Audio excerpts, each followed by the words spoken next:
KD should be option one. Maybe then Harden or Kyrie. Either way, headed to overtime, tied at 116. Nets first possession in overtime. Irving fights inside the paint. Handles. Nets lead by 2. Under 4 to play. Still up by 2. Kyrie fakes the 3 and then hits the floater. Nets lead by 4. If one of these guys gets going, look out. Nets now 4-point lead. Kevin Huerter turns it over. Nets take advantage. Durant the finish. Nets lead by 6. Kyrie the good dish to KD in a little bit of a run. So with a minute and a half left, Nets up by 4. KD is going to beat Reddish for the bucket, and that was the exclamation point they needed. Durant, 32 points, 5 of which were scored in overtime. Nets win 132-128, and afterwards some jerseys for 2 Chainz. Let's hear from the Nets. All of us realize that we still have a level to get to, individually and then collectively as a group. I still play this game and continue to get better.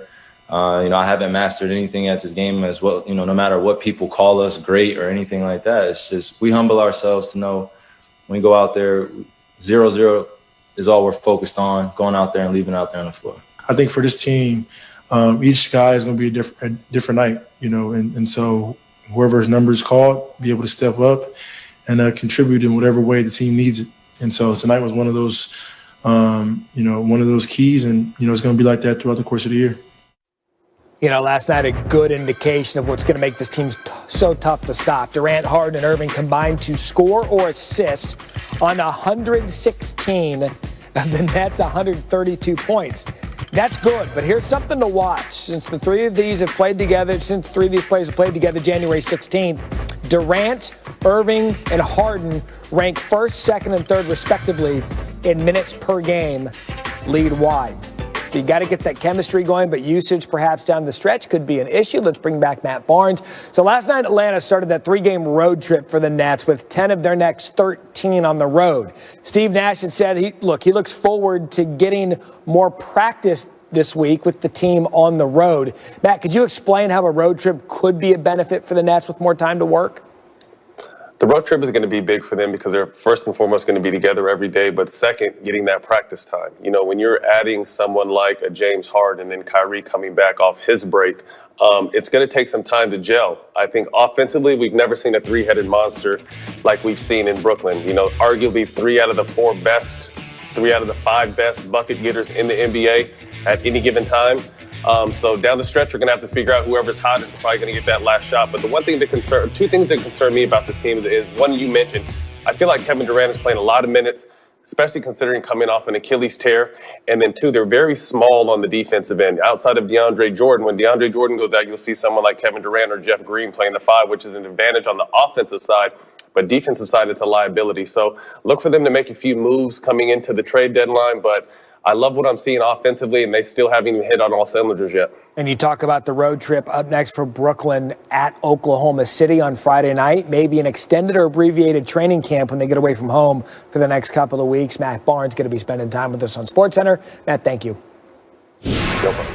Let's keep it going here, Matt. The Jazz on a 9-game winning streak. We go to Salt Lake City. It's an NBA best streak. It's on the line with Luka and company coming to town. Remember, no Donovan Mitchell, though. He's in the concussion protocol. Mike Conley finds Rudy Gobert in the paint, who throws that one down. And we're in the second quarter here still. All right, off the miss. Gobert, the finish. Gobert finished with 29 points and 20 rebounds. How about the plus-minus of +12? They'll take it. Mike Conley, he finished with 17 points and a plus-minus of +14. That's a game high. This is a very deep Jazz team as well. They get help off the bench from Jordan Clarkson. Over the 9-game streak, Clarkson averaging almost 19 points per game coming off the bench. He was dominant again, dropping a season-high 31 points. He was 11 of 21 from the floor. How about that when you can just say, hey, all right, somebody else needs a break. Come on in, Jordan. He hits it like that. They continue to be the best 3-point shooting team in the league as well. This is third quarter now. They're up 82-65. Joe Ingles, top of the key.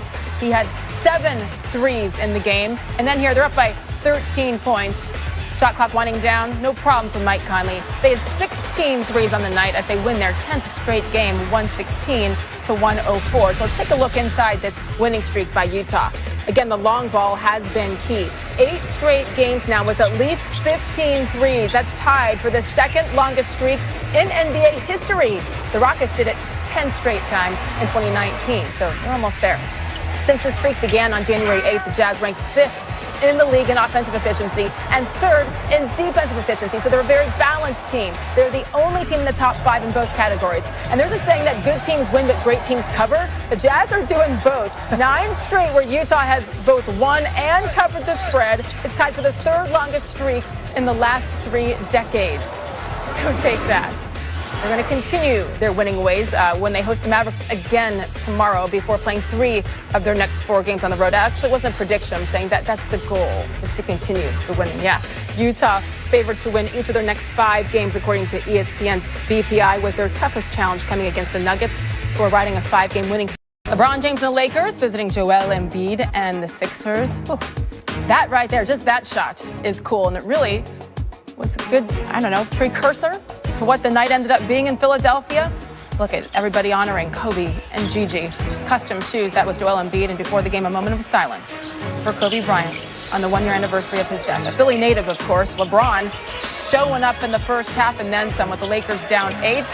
Shoving through that lane there, some contact. He drives on Furkan Korkmaz and lays it in. He had 16 points in the paint in the first half. That tied for his most in any half since joining the Lakers. And he takes that Ben Simmons, finishing that through contact. 22 points, 9 of 13 in the first half. That's the 3rd straight half with at least 20 points, tying the longest streak in his last 10 seasons. Remember everybody talking about him for MVP? That's why. How about this? Embiid goes up for the dunk. LeBron, you see the contact? And Embiid, that's a big man falling hard to the floor. He is in some pain. LeBron speaking with the referee over his role in the fall. We've seen LeBron do that a time or two. He'd get up, he'd be okay, but here's what Embiid had to say after. You look at it, that's a very dangerous play. And I guarantee you that if it was me, I would have probably been ejected. Well, he stayed in the game. Embiid would keep going too. Get some space here to knock down the 3. There you go. He's grimacing, so he's still hurting. And if you're as big as Embiid is and you fall to the floor like that, you'd probably be hurting too. Sixers go up by 9 to the 4th quarter, up a dozen. Ben Simmons hits Danny Green in transition. Ben Simmons is 17-point triple-double. There you go. About a minute to play. It's a 4-point game. LeBron drives, kicks it to Kentavious Caldwell-Pope in the corner for 3. Yes. So it's a 1-point game. Home team still up. 15 seconds to go. There's LeBron. Look at that pass to a cutting Anthony Davis for the layup. So the Lakers went on a 13-0 run to take the lead with 11.2 seconds left. That one hurt if you're Philly. Again, up 1. Who has the last shot? The Sixers do. Tobias Harris matched up on Alex Caruso, and watch Tobias pull up Jay to take the lead. Lakers, they don't have any timeouts. Davis gets the inbounds, and he throws up a half-court shot here. I mean, he tries. Not much else he could do there. Good D by the Sixers. They win by 1. Embiid had 28 and 6. LeBron 34, 6 and 6. What a battle it was. Here's Doc Rivers after. They showed at the end of the game like champions. It's hard to kill them. Like, they just keep coming back. They keep believing. They kept making shots. It says that we're a good team. But for me, it says that we're really good, but we still have a lot of work still. It's a really good team that they put together. Give a lot of credit to Elton Brand and the things that they're doing here. Obviously Doc has always won pretty much wherever he's been, and he got to play some really good basketball. So, we see as the season goes on, there's going to be a lot of teams in the Eastern Conference that's going to play championship basketball down the stretch. I know they believe that they're one of those teams. And they should. If the Sixers could just play every game at home, Matt, they'd be unstoppable. Because since the start of last season, they're a ridiculous 39-3 at home, including 10-1 so far this season. That win, by the way, again, it's a big one. It also snapped the Lakers' streak of 10 straight road wins to start the season, and that was a franchise record for the Lakers. Let's now welcome in NBA champion Matt Barnes, who also, you guys know this at home, he played 14 seasons in the NBA, and yes, 2 with Doc Rivers as your Clippers head coach. Matt, thanks for joining us here in SportsCenter. Good to have you. Thanks for waking up so early. I know you're out west. Let's talk specifically about Doc. Why is he having so much success really immediately with Ben Simmons, with Joel Embiid, and this entire Sixers team? Doc is a great motivator and inspirer, and I think he's just out there encouraging these guys to be themselves. And I think it obviously starts with Joel Embiid. He's playing at a MVP level. Ben Simmons is flirting around a triple-double every single game. But I think the key to this team is going to be Tobias Harris. And you remember, Tobias Harris had his best year as a pro with Doc Rivers as the Clippers coach. So Tobias Harris looks very comfortable out there.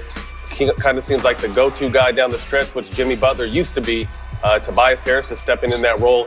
And like I said, I think he's the key to that team because they need someone down the stretch that can get him a bucket, and Tobias Harris is definitely that guy. Yeah, you hear everybody saying Embiid and Simmons, but you say Tobias Harris. With the win last night, Matt, Philly now officially has the best record in the Eastern Conference after winning 7 of their last 8. What do you think? How do you think this plays out? You got Milwaukee and Giannis, of course, and the Brooklyn, the big 3 in Brooklyn, starting to gel a little bit. How does this play out in the long run? I think it's going to be competitive. We're still, a month and a half into the season. There's still a lot of season to play, but I love what I'm seeing from there. Just hoping with Philly that Embiid can stay healthy. When he fell yesterday, I